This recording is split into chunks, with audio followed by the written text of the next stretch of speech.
What's going on, guys? Welcome to Topic of Discussion, Episode 6. Starring myself, Mike Morgan. Ali the Guru. KJ all day.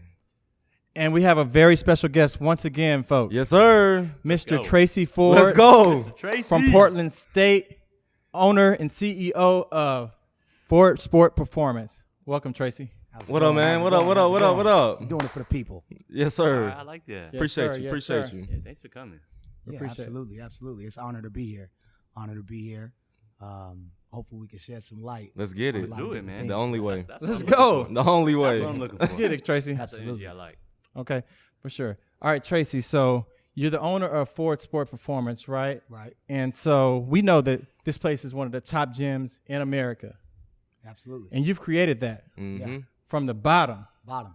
Like we say, from the mud. Right. That's what they say. That's what they say. Yeah. So tell us a little bit about that. How did it all start? Where did it come from? I mean, when I really look at this stuff from the grand scheme of things, I mean, it really started in my Toyota Corolla with some cones, a speed ladder, and a passion to help kids get better. Help kids get better, help people get better. Because for me, everything that I do when I do these things is to help people. And, just being in a unique opportunity to be able to bless and help so many people is kind of what I feel like I was put on this earth to do.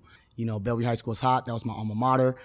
At that time, they had won, I think, 9 straight state championships or whatever that may be. Shout out to Coach Butch Gontroff, who just got the running back coach's job in the XFL for the Seattle team. So that's freaking pretty awesome. Very nice. But after that, Butch hit me and it was like, hey, Tracy, are you still playing? And I'm like, nah, I'm not playing. He's like, you sure you're not going to play no more? I'm like, no, I'm not playing. He's like, well, you need to come out.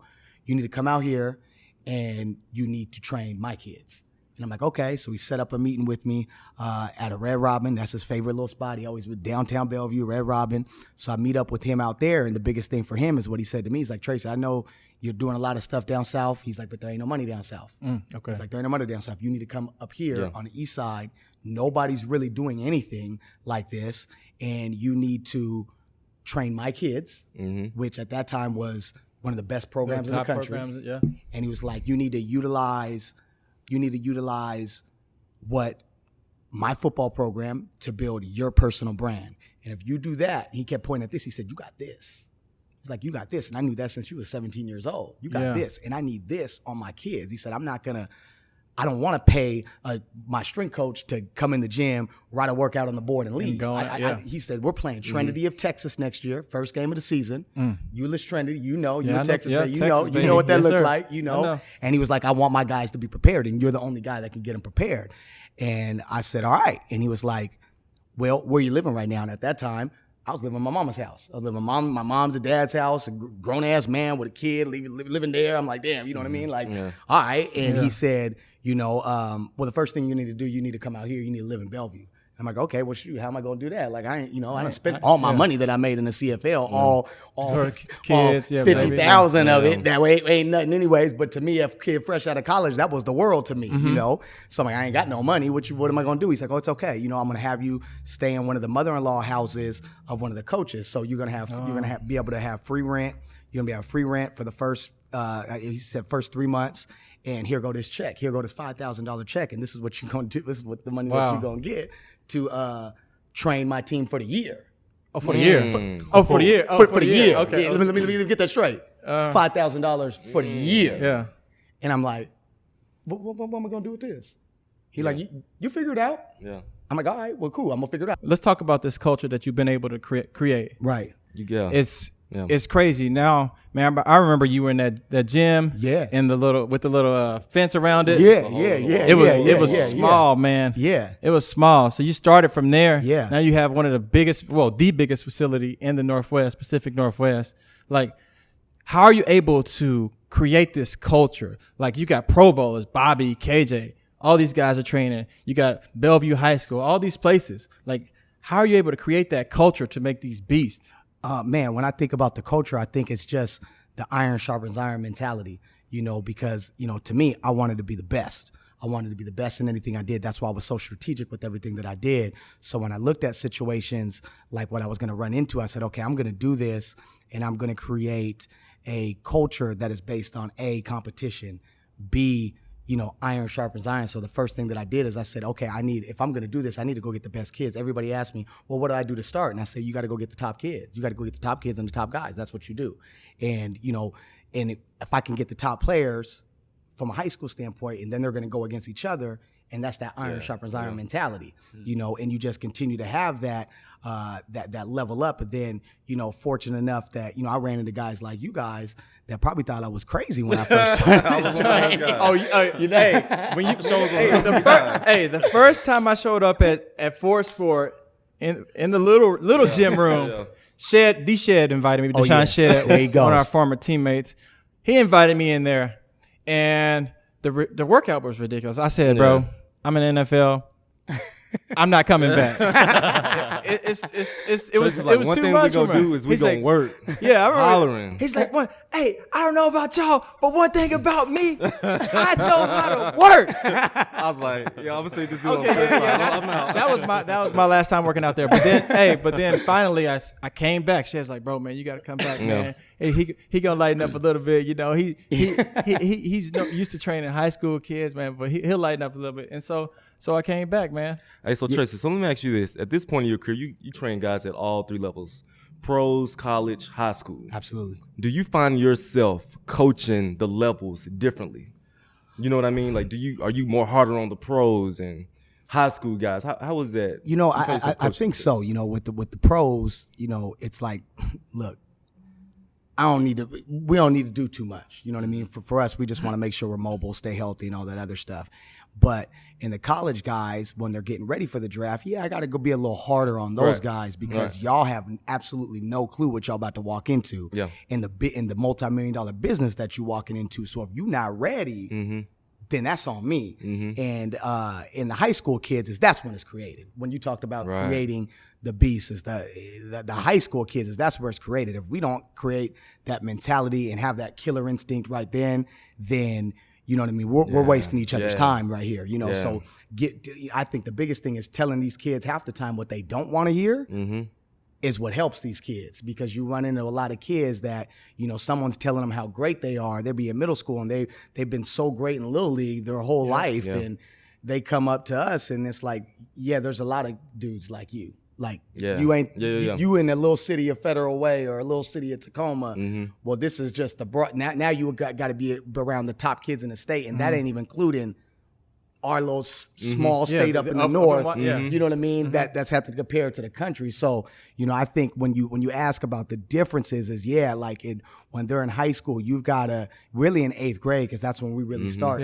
That's when you have to start to get serious about is this what I want to do? Yeah. So what's up with these parents? Do you see these parents doing the most with these kids? I mean, I've had kids that are, we talking about 9 years old, 10 years old. They're like, man, you really gotta check. But this 10U team that I got, this 10U team, I mean, they the real deal. I'm talking about these kids are special, and I'm like, they all going to the league. All right, first of all, you in my office, you see the backdrop of all these dudes that's in here talking to me and pitching me about 10-year-old kids. 10-year-old kids wanted me to have a football team. No, not because I want to have a football team to help these kids develop. It was because they need exposure and they need YouTube followers. And they need, we can start promoting them and marketing them. And I'm like, you prostituting your kids. Are you kidding me? Like, I'm not going to do that. I won't do that. I don't believe in it. I think it's wrong. And I get it, like the marketing and all this stuff right now. But at the end of the day, man, that's your son, man. That's your son. Like, if he might not even want to play football out there, don't push them out there. Don't put him out there to put this big old spotlight on this kid. So when he becomes, what you going to feel good about your son at 10 years old and you create the Instagram, because now these guys are creating the Instagrams for these guys. And you putting hashtag eat my dust, or you can't see me. You know what I mean?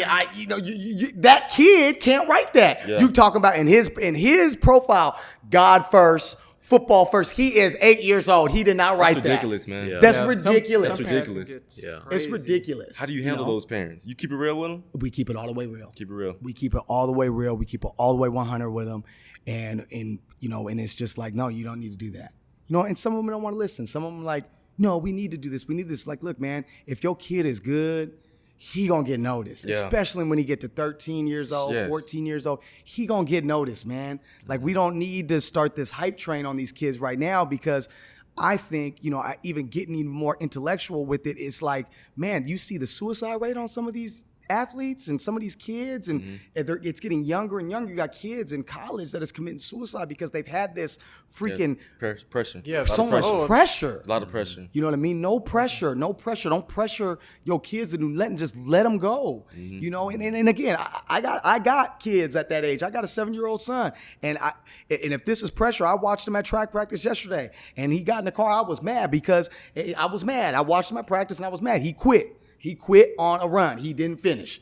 And again, I wasn't going to call him out like that. When he got in the car, and I said, "Sincere, I don't ever want to see you quit." I said, "Look, will I ever be mad at you for losing a race? Absolutely not. Will I be mad at you for not giving me 100% effort? Yes. 100. Yep. Now, I'm not mad if you lose, man. It's all good. Like, ain't nobody worried about that. That's creating I think that's creating that toughness too. Right. That Mamba mentality, that killer instinct. But will I get mad at you for not giving me 100% effort? Yes, 100%. Yeah. Because again, we talk about effort. That's the same thing when they get into this work field. Yeah. Because, sports is going to take you so long. You can get into real estate. If you ain't got no work ethic and you're going to quit and you're not going to give you no effort, you ain't going to sell no houses. Make no money. You ain't going to make no money. You know what I mean? Yeah. Like, you get into a job interview and you're not going, and you get to the final interview for this big time this big time corporation company, and you in the final interview with another person, and you don't come with your A game on your final interview because you feel like you already made it, I'm just happy with being the final 2 finalists. Yeah. And it starts with the effort. No, give me everything that you got. When you walk into that interview, make sure you buttoned up, make sure you got your notes, make sure your interview status right now when you come into this is way better than your first and second and third interview, because you got one spot for you and somebody else. So you got to give me everything that you got, and that's the effort. Yeah. So I'm dealing with it. Yeah. And that's the difference between kids and these parents really pushing these kids because they want to live through their kids rather than the guy that's just saying, let that kid be the kid. Trace, let me ask you this. So your facility has a certain brand, a certain culture. What do you do when a kid comes in that's not as tough, a little on the reserve side, a little bit on the soft side? How do you mold that kid? How do you push that kid without being in 2019? You know what I mean? Right. You know what I mean? In 2019, how do you get a kid right in this at this time? I think it is. I always take this analogy. I say, if I put a dog, I got a kennel of pit bulls. Okay. And let's not call it pit bulls. Let's call it something. Let's call it. They already try to get pit bulls a bad name. Let's call it. I got a German Shepherd, so I'm good with it. I got a kennel full of dogs. Yeah. And it's like, you're gonna walk into this kennel. These kids have all been in your shoes at one point in time, right? And you're either gonna sink or swim. You're either gonna bite or you not. You know what I mean? And if you're not gonna bite, then you're probably gonna want to get out of this kennel, or you're probably gonna get eaten alive, where it's like, I didn't even want to come back. Okay. And it's okay. It's okay. So wait, so Tracy, so if you get like a softer kid, right, and they don't really make it, do you just say this is not for you, and then they go about their way, or do you actually try to invest into them a little bit more and try to toughen them up? That is a good. So we have different programs. Let me say that. Like, if a kid's like that and he can't hang with the dogs, it's okay. Yeah, you're gonna get some private training. Because you're gonna have to get some private training to get them right, to get you right, man. Yeah. To get you right, to have a little bit. Yeah. You don't need to be in that pack of wolves. You know what I mean? Yeah. You ain't ready for that pack of wolves yet. So once you go get you a trainer, we're gonna check your FMS. We're gonna do all the right stuff. Make sure that you're good. You can band, do all those things, and we're gonna have to take a couple steps back because you're just not ready to go with these elite guys yet. And it's okay. And like I said, it's okay. You just need to be the best version of yourself that you can be. And if we could still teach them that work ethic, that I was really bad and I was really soft. Yeah. And I wasn't very good. Yeah. And then they become better, then to me, that's that life lesson that portrays and helps those kids in life to know that I wasn't really good in football. Yeah. But I worked really hard, and I was like a starter on a varsity team at one point in time. Yeah. You know what I mean? So like that's kind of so the answer to that is like, yeah, okay, this ain't this but the Wolves ain't for you. Let's go with your own So little you believe that toughness can be taught, or it's just in you? It's just in you. Oh, Tracy. I don't know, man. I don't know. Listen, quick story. When I was in college, we had this dude play linebacker. One of the softest dude I ever laid eyes on. How soft? Softer than wet Charmin's toilet paper. Soft, like we'll be working out, he'd be crying, we'll be doing a leg press. Just a little soft, just soft. But over the years, coach kept working with him, kept grinding, kept pushing him, and eventually he became one of the boys. So I believe that you can mold a kid. It's up to the kid to buy in. Yeah. You gotta buy in. But some people you gotta just keep pushing and pressing them. I agree 100%. I think you can make a kid tougher, and you've Yeah, been I able agree, to do that. though. I Just do like agree, you though. can make a kid more talented. You know those guys that come in that kind of have the raw talent. You can Right. see like, oh yeah, he's got nice size. You can kind of groom him and mold him into that player. Yeah. But what's the difference? Is tough mean like a dog? Is tough a dog? Like, cause you can make a cat tough, right? But it's still a cat, right? I don't know. No, you know toughness. I mean that dog. Yeah. Ooh. Okay, now I see what you're saying. I see the I think toughness. I see what you're saying. I think Yeah. there's I think a the little bit of toughness. a levels thing to this. I see 'Cause what there's you're some saying. people that are tough as nails. Yeah. But there's only a select few that are like Just dogs. The hardest, Just like- hard-nosed Okay. dog. Now I see what Yeah. you're saying. Yeah. Like they'll never get to that. Like you can have this tough, but they won't be able to match up Nah. with these other guys. They just Nah. won't. They'll Nah, be their own tough version, but they're not going to make it. They're just not gonna be like a you definitely, I agree that you can make Yeah. a kid tough because it's like we doing this, and if you ain't doing this, you're gonna get left out. And they still Yeah. feel like, oh no, I'm gonna do everything. I'm gonna do everything. But to make a kid a dog, like I see what you you're know, saying. but you what got you're those saying. you got those kids like you got some of those guys that they just man you a big kid. yeah. Yeah. You got to use your size, bro. Like, what do you? Yeah. Come on, let's get right. But do they ever do that though? So, has it happened for you? Have you seen a kid in this new age, 2019, where everybody's super sensitive and you can't say certain things to kids because it's offensive. It hurt my feelings. Or it's bullying. Or it's bullying. But bullying is real. We're actually going to have that come up eventually as a topic. But can you how can you create that beast without hurting feelings? Yeah.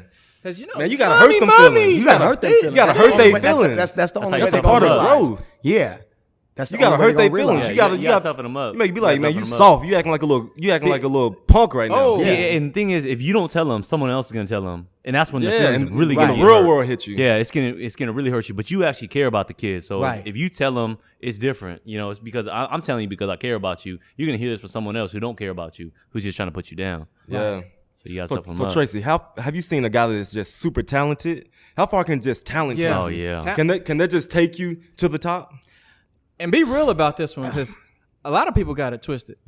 Well, it could take you to the top, but I don't know how long you're gonna stay there. Exactly. I don't know Hell how of an long you'll answer. stay there. Yeah. Hell of an answer. But there's some dudes that just Just make it off of talent. it's like, but he's really good. Like I done seen a lot. Some kids where it's like, he don't come to practice, he don't come to game. He gonna show up to the game, and when them lights come on, he just go. Yeah. And it's like, But well, Tracy, that- we That all can only take you so far, though, Tracy. Tracy, it won't keep because it won't yeah. keep you at the top. And we've all seen the you seen guys it, that yeah, are super yeah, talented, yeah. and they get there and yeah, Yeah. they blow it. yeah, a lot. disappear, you fade away. Yeah, 'cause Yeah.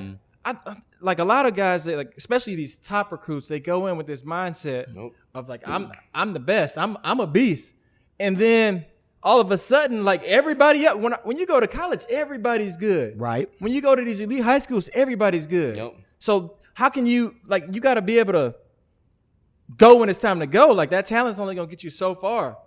And then, Agreed. It's like when it's like fourth quarter, overtime, hot, game on the line. That talent can get you that point, but that toughness will be the one where you can make that game winning play. Where you Absolutely. can catch that ball in that heat, Yeah. break them tackles. I'm telling you, toughness. I mean, talent. You can fade away. You can last a little bit, but if you ain't got that mentality you're not lasting, Ali. Yeah, you're not gonna go nowhere. You're getting ate up, No. Ali. As we're talking about business here, and you know everybody that's in the business world, a lot of people say they are self-made. So you've been in this business for a while. Do you consider yourself to be a self-made business owner, or did it take help from others? You know, I think it's a complementary of both. You know, did I get help from somebody? Yes, but did he give me the key? He gave me the keys and said, "You go drive." But I ain't never took no driver's license test. I ain't never went to driver's ed. I didn't even know how to drive a car. You know, I didn't even know how to drive. Right. So it's like if you crash, you crash. It's all good because the car didn't cost that much. That car didn't cost much to me anyways. So you could crash it if you want. But you can go squander whatever investment money that I gave you, and you a young black man, whatever. You know what I mean? You could take this money that I give you. You can go buy some cars and some jewelry, but that's on you. Mm-hmm. But at the end of the day, it was like, all right, here's what I got, and now I got to go figure it out. Mm-hmm. I had absolutely no idea what a profit and loss sheet was. I had absolutely no idea how to file taxes. I had absolutely no idea. And I had a big building, how to be in code, to make sure I had exit signs, to make sure I had all these different things that I had absolutely no clue about. So when we talk about self-made, yes, 100%, I feel like I'm self-made because I had an opportunity, but it came from an opportunity. That's just like, right? You can tell me if you're in the league. You're going to get an opportunity whether you drafted as a priority free agent or in the first round. That's just opportunity. What you do with that opportunity is what you do, but you did have to have somebody to believe in you. Mm-hmm. And I had somebody to believe in you. Mm-hmm. You know, Trace, I want to ask you something. And you could tell us if you want to share the story, okay? I know that you're self-made. I could see it. I could feel it, you know, when you talk. But when you say that person gave you that opportunity, when you're here on the east side and you're building your gym, what did that opportunity look like? Like, how hard was it for you to get that opportunity to start your gym? Did they allow you to be in this city, to build a gym in this city? Like, what did that look like, that process? And when you really look at that, like I said, I got hired by Butch Gontroff, one of my best mentors, my high school coach. I love him to death. He changed my life. Coming to Bellevue as a senior in high school, I came from Federal Way and I transferred to Bellevue as a senior. That whole recruiting thing, I was probably the one that probably started the thing. Oh, you was a part of a recruiting scandal? We wasn't part of a recruiting. I moved into the area, but to the outside world, it was recruiting, right? But a lot of these kids just moved into this area, got a house in the area, got a house in the district, whether they rented a room or whether they rented an apartment, they moved in the district you play, right? But when I look at that, is he gave me the opportunity, and I was fortunate enough to dive into Bellevue High School. But at that time, they were really, really good. You know, they were really, really good. I think in 2012, we won a national championship. We were Sports Illustrated national champs. That was the first year I took over the strength program. And so, as you know, more money, more problems, more success, more haters, right? So at one point in time, the brink got so high that y'all had to be doing something wrong. Right. So, you know, I mean, they blew it out of proportion. There's no mystery. I mean, Seattle Times got into it, and they try to hang everybody in that program. Everybody in that program, Butch including, the first person for sure that they're going to look after is they're going to go after that young, light-skinned, tattoos, dreadlocks. With the dread. Who was that? They going to go after me. Oh, that was you? They going to go after that guy first. You used to have dread. You know. So, you know, and again, and I think a lot of the reason why is I was really passionate. Then I think I was 20, I think I was 25. I was 25 at that time, really passionate. I was just got done playing. So everything that I was doing was like, I'm running on the field with Cash. Like, you know, you still got it. You still got it. You know what I mean? I probably, again, we talked about that pushy area. Yeah, I probably pushed those kids, but a lot of the kids responded. And you can ask Miles Jack, who went 36th overall. You can ask Buda Baker, who also went 36th overall. Is that same mentality that we instilled in those young kids when they were really young? They still remember that. You know what I mean? The whole thing of being allergic to losing and addicted to winning. Like that whole thing, like that was installed in them. They didn't want to lose in anything that they did. So when we talk about the obstacles and the things that had happened and encountered is, yes, Bellevue was winning. They wanted to knock down Bellevue. They wanted to knock down the powerhouse that had 11 state championships in 13 years. They wanted to knock that down. There had to be a reason why they're doing it. So, you know, they appointed first person, let's point at me. Let's point at me, Seattle Times. You know, let's point at me. Yeah. And, you know, ended up talking on the air, the guy that was probably in that room videotaping, he was doing a documentary actually on the progress of opening up the new facility and all that stuff. So there's always cameras in, one camera. So that was like a spy camera? Because man, I know. Yeah. I kind of remember that story a little bit. So you were in the gym, in the office, and somebody had like a camera that was on you. And I remember, because I was watching the news, I was like, oh shoot. What They happened? about to take Tracy. Yeah. Oh yeah. What happened? Yeah, tell us a little bit about that. Like, how did that? Quick story. When you look at that, it was literally, it was after the state championship. I think, I don't know, it was 2015, I think, 14, one of those years, 2015, 2014.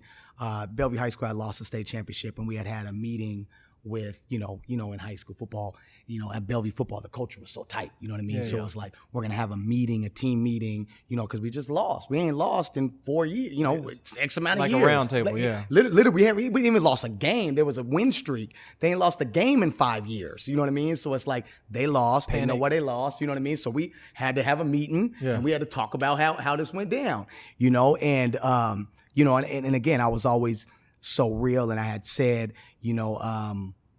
I had talked to, kid, one in particular was like, hey man, you're a bad teammate. He said, what do you mean I'm a bad teammate? I said, you're a bad teammate. I said, all this stuff stems from, certain people, and then we started calling out names. Let's not take this personal. We just keeping it real. This is a real circle. Yeah. We all family in here, so let's not take it personal, but we're going to have to hold each other accountable and keep it real. I said, you're a bad teammate. He said, what do you mean I'm a bad teammate? I said, because you punched your teammate in the face at one point in time.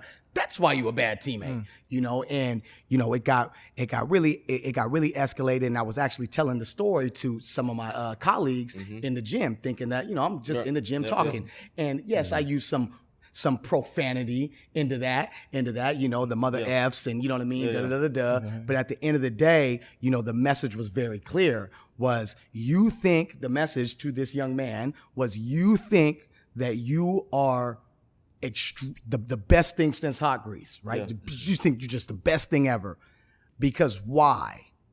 Because I'm the strongest person on the team. I was like, that's cool. You're the strongest person on this team. Yeah, I'm the strongest person on this team, and I'm this and this. That's cool. You can be all that, but if I were to take you to LA and drop you off in one of these schools, if I were to take you to Texas, drop you off in one of these schools, if I was to take you to Florida, I would take you to anywhere else, you wouldn't be the strongest guy in the school. So why are you worried about being the strongest guy in the school? You need to worry about being a good teammate. Yeah. You need to worry about doing all the things that make yourself better. So again, they were recording all this. They were recording all that, and I was using some vulgar So that was language. a little bit of adversity for you. So what else happened? What happened after that? Can you give us a little bit about the after effects of it? Man, I remember I was bad. I was like, oh shoot. Yeah, man. I think the gym. Yeah, I mean, I think they put it all out there. I mean, it's on the news. It's on Seattle Times. It's on the front page of the Seattle Times. I'm like, wow, but they called you. What was like? You're a bully. Bullying. And then everybody in that room knows what happened. Those kids, they know what happened. Yeah. But again, I look at it in the grand scheme of things. 5 years later, whereas that one kid that I kept holding accountable, he ain't in college. He done dropped out of that. You know what I mean? He was supposed to be a recruit. He done dropped out of that. Okay. You know what I mean? And what he doing right now? And what am I doing right now? I'm still living. I'm still breathing. And a lot of those people, they wanted to see that crash down because I had too much power. Yeah. Had too much power, was young. Who do you think wanted to see you crash? They wanted to see Bellevue crash. They wanted to see Bellevue crash. So with that, they had to take down everybody else that was with it. Okay. You know what I mean? They had to take down everybody else that was with it and associated with it. And for me, they wanted to bury me because it was too much power, too much influence on the kids, and he's not the right look. Oh, that's my opinion. Hold on. What is that? What do you mean not the right look? It's at that point in time, like I said, you got tattoos, still got dreadlocks, still got them ain't going away. They ain't going away. I might cover up. Them ain't gonna go away. You can't give it to those. And tattoos, and they didn't understand me. They just didn't understand the reasoning and the passion. They took the passion and misconstrued that with. He's out of control. Yeah. No, I ain't out of control. It's a little raw for him. So my question is, after going through all your obstacles, going through all that adversity, all these people talking down on you, I mean, you cutting your dreadlocks off. walking differently, talking differently in front of different people. You're like a chameleon, right? You put you in different crowds and you can shape shift. So that way I could present myself to you because I'm trying to make something happen. What drove that? What's inside you that drove that to hit your goals? When I think about that, I think, it goes back to that common denominator. I'm here to help people. And the truth never expires. It goes back to the truth never expires. I'm here to help people regardless. And now where I'm at is I don't even train like that no more. I train my group of guys and that's it. That's really it. But now when we talk about helping people, now I'm not only, because everybody be like, okay, he's a trainer. No. Yeah. I'm a business owner. Yeah. Let's get that perfectly clear. Yeah. I started as a trainer. Now I'm a business owner that employs and helps over 20. I have 15 coaches.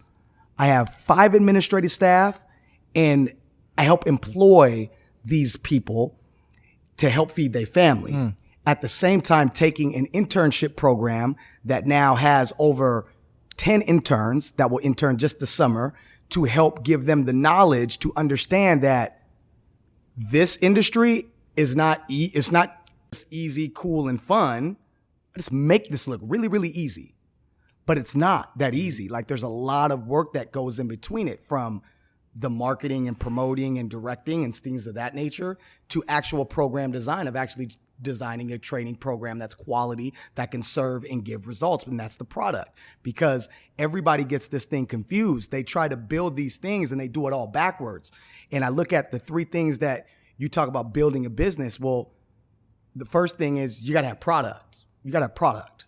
You got to have product.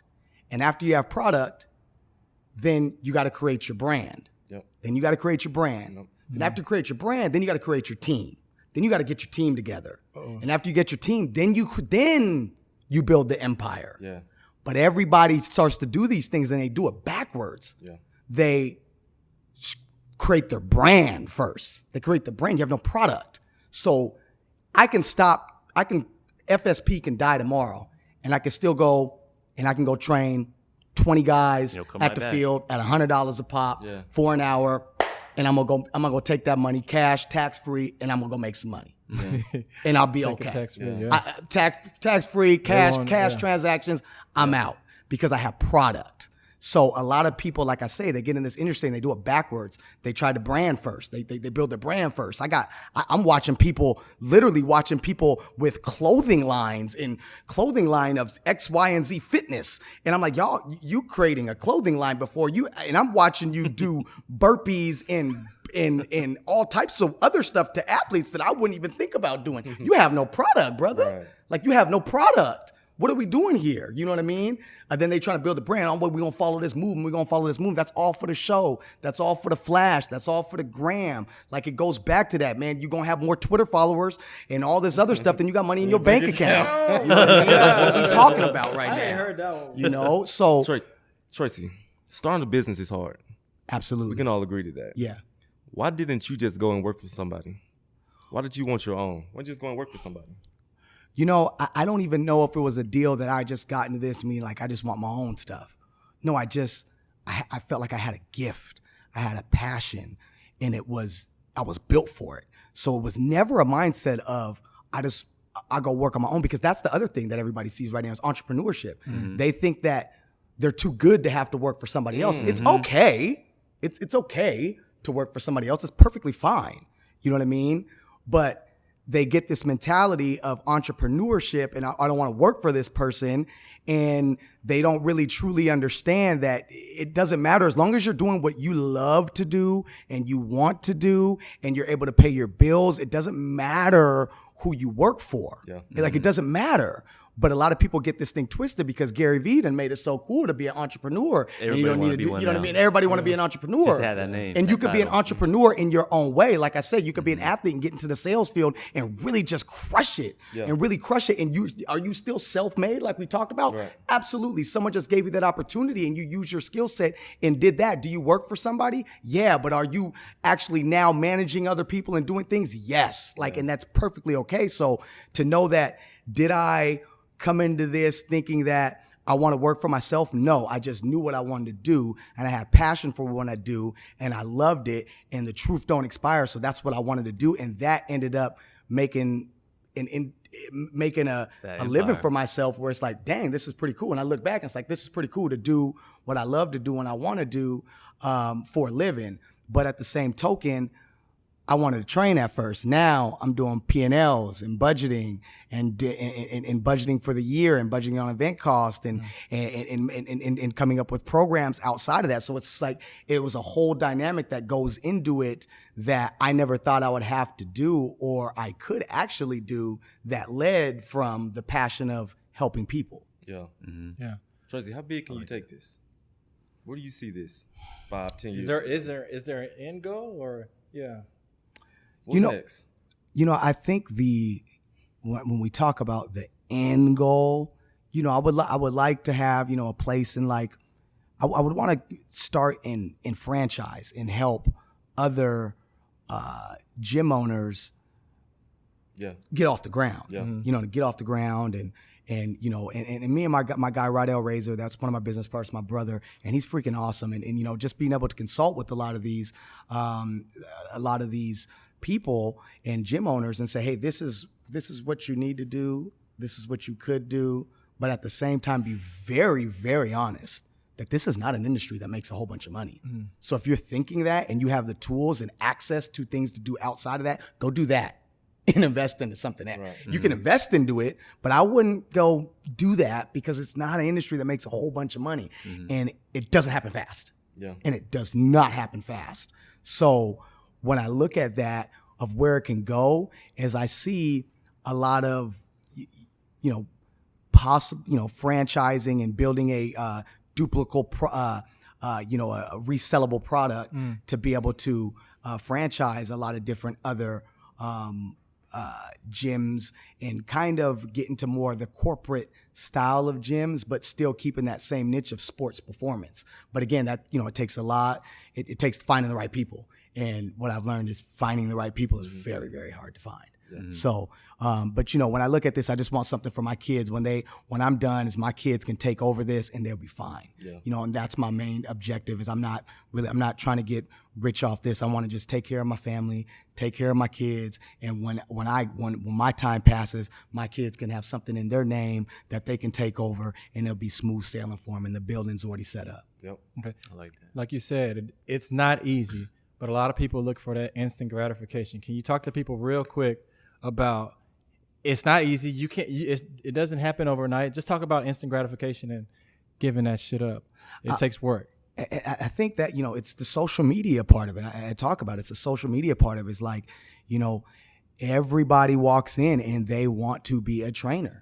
Like, because it looks easy and it's cool and it looks fun. Like, people tell me, it's like, man, you're traveling and you're doing, I see you at the combine, I see you at this place, you see you at this place, and man, it's just awesome, man. I'm just trying to pick your brain and figure out, how you did it. I'm like, well, it's not that fun. Yeah. I'm away from my kids, and my kids are getting older. Yeah. You know what I mean? Like, my kids are getting older. I want to be at their games. Yeah. I want to be at their games. I want to be at their stuff. So it's not fun. It's not just fun. It's work. Like, it's not just fun and games. Like, as you know, right? You got to travel for work. You travel for work. Yeah. It's work. Mm-hmm. At the end of the day, it's still work. Is it fun? Is it happy? But it is work. Let's not get that twisted.